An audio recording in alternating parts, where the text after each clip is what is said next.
तरफ भागने ही वाले थे कि तभी सन्नाटे को चीरती हुई एक आवाज आई। एक लकड़ी की लाठी जमीन पर टकरा रही थी।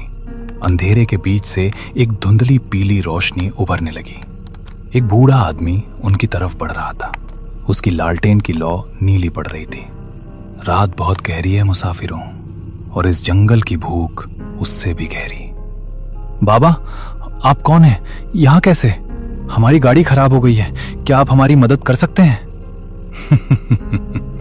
मदद? इस जंगल में रूहें रास्ता भटकती हैं, मदद नहीं मांगती। तुम लोग काला कुआं की जमीन पर खड़े हो। आज अमावस्या है, आज यहाँ का पत्थर भी बोलता है। बाबा, हमें बस यहाँ से निकलना है, हमें डर लग रहा है। डरना भी चाहिए बेटा।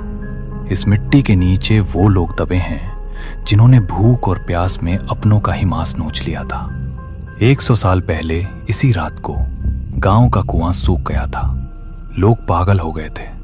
उन्होंने एक दूसरे का खून पीकर अपनी प्यास बुझाई थी।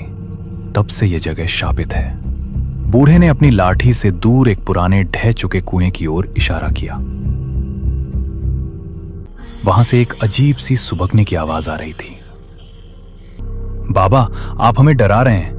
हम शहर से आए हैं, हम इन सब बातों पर यकीन नहीं करते।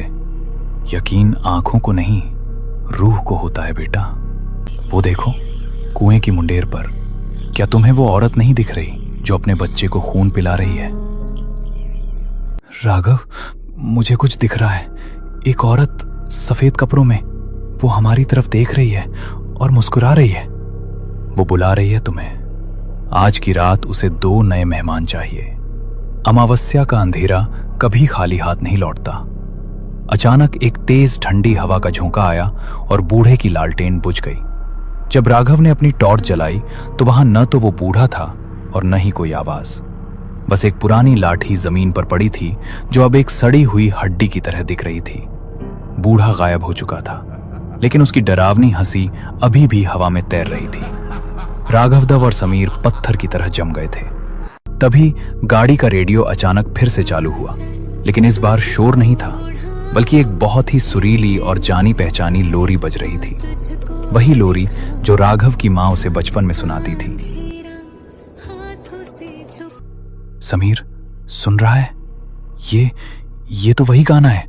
मेरी मां, वो यहां है। क्या बकवास कर रहा है राघव? तेरी मां यहां कैसे हो सकती है? होश में आ, ये जंगल हमें पागल कर रहा है। देख समीर, सामने देख, वो मेरा घर है। वो खिड़की, मेरी मां वहां खड़ी मुझे बुला रही है। वो कह रही है कि खाना ठंडा हो रहा है। समीर ने टॉर्च उठाई और सामने देखा। वहां कोई घर नहीं था, सिर्फ कंटीली झाड़ियां और एक गहरी खाई थी जिसके नीचे वही काला कुआं था। लेकिन राघव को कुछ और ही दिख रहा था। उसकी आंखों की पुतलियां पूरी तरह सफेद हो चुकी थीं। राघव, रुक, वहां खाई है। तू कहां जा रहा है? मेरी बात सुन। समीर, तू भी आना। देख, अंदर कितनी रोशनी है। बूढ़ा सही कह रहा था, अमावस्या का अंधेरा बहुत सुकून देता है। राघव धीरे धीरे खाई की मुंडेर की तरफ बढ़ने लगा। समीर ने उसे रोकने के लिए उसका हाथ पकड़ा, लेकिन जैसे ही उसने छुआ, समीर के मुंह से चीख निकल गई। राघव का शरीर लोहे की तरह ठंडा था और उसकी खाल कागज की तरह फटने लगी थी। तू राघव नहीं है। तेरा चेहरा पिघल रहा है। राघव तो कुएं में गिर गया समीर, बहुत साल पहले। आज तो सिर्फ मैं हूं। अचानक चारों तरफ से वही खटखट की आवाज आने लगी। सैकड़ों लालटेन की रोशनी झाड़ियों से उभरने लगी। वो सब बूढ़े चौकीदार जैसे दिख रहे थे, जिनके चेहरे नहीं थे। उन्होंने समीर को घेर लिया। नहीं भगवान, मुझे बचा लो, मुझे यहां से जाना है। अमावस्या प्यासी है। समीर ने अपनी आंखें बंद कर ली। एक तेज चीख पूरे जंगल में गूंजी और फिर मौत जैसा सन्नाटा छा गया।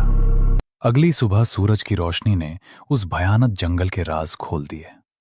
पुलिस को सड़क के किनारे वही पुरानी जीप मिली। गाड़ी का बोनट खुला था, लेकिन इंजन में कोई खराबी नहीं थी। गाड़ी के पास राघव का कैमरा गिरा हुआ था। जब पुलिस इंस्पेक्टर ने कैमरे का प्ले बटन